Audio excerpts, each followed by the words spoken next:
secrétaire national adjoint de l'éducation catholique, Révérende Sœur Edith Sawargo, présidente de l'Union nationale des établissements secondaires catholiques, ainsi que les autres membres de son bureau, chers économes, chers intendants, comptables des structures éducatives, Messieurs Ange Adrien Boba et Stéphane Medrao, formateurs,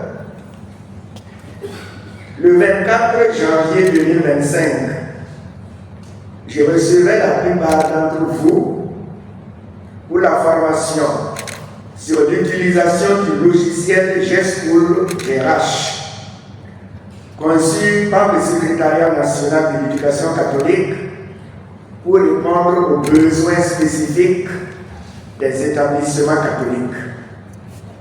C'est avec joie que je vous accueille à nouveau, souhaitant une bonne année scolaire à tous et beaucoup de courage à chacun dans sa mission. Vous allez vous familiariser 2 jours durant à un logiciel que certains connaissent et que d'autres découvriront. Ce logiciel offre plusieurs fonctionnalités, notamment la gestion centralisée du personnel, l'édition automatique des contrats de travail, le suivi des autorisations d'absence et de congés, l'évaluation des employés, le traitement des salaires, ainsi que l'édition des états de paie. En outre, il facilite le suivi des vacations, permettant ainsi d'optimiser la transparence et l'efficacité dans la gestion des ressources de nos établissements.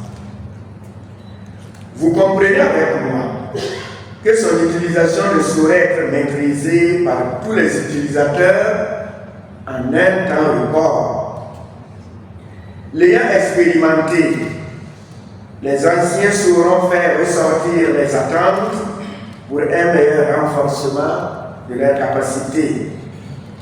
Et quant aux nouveaux, ils découvriront un outil passionnant, pratique et pragmatique, dont l'usage quotidien fera d'eux des spécialistes de GESchool GRH. Toute nouveauté comporte des difficultés de mise en œuvre.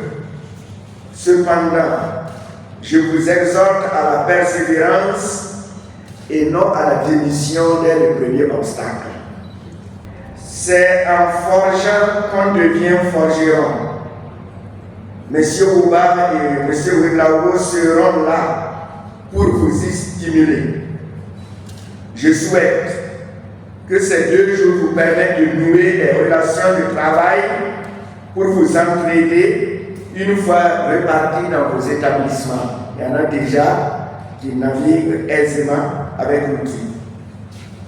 Les après-midi, le temps vous sera dégagé pour vous permettre de vous exercer seul ou de travailler avec un binôme. Dans le souci de bonne gestion également, n'oublions pas que nous sommes des citoyens d'un pays qui a ses lois, ses pratiques. Nous devons nous y accoutumer.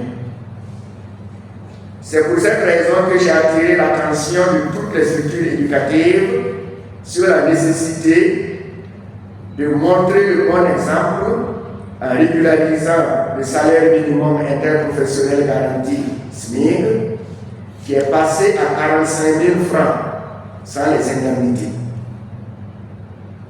Cela fait déjà 2 ans.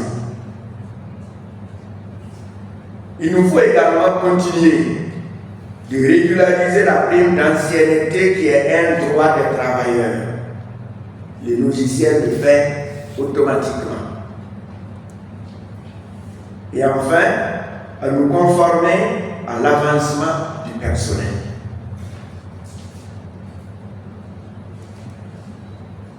Nul ne saurait également oublier la coupure de 1% pour le fonds patriotique. En confiant la formation au Seigneur par les mains de Notre-Dame de Rosaire, Je la déclare ouverte et vous souhaite de très bons travaux.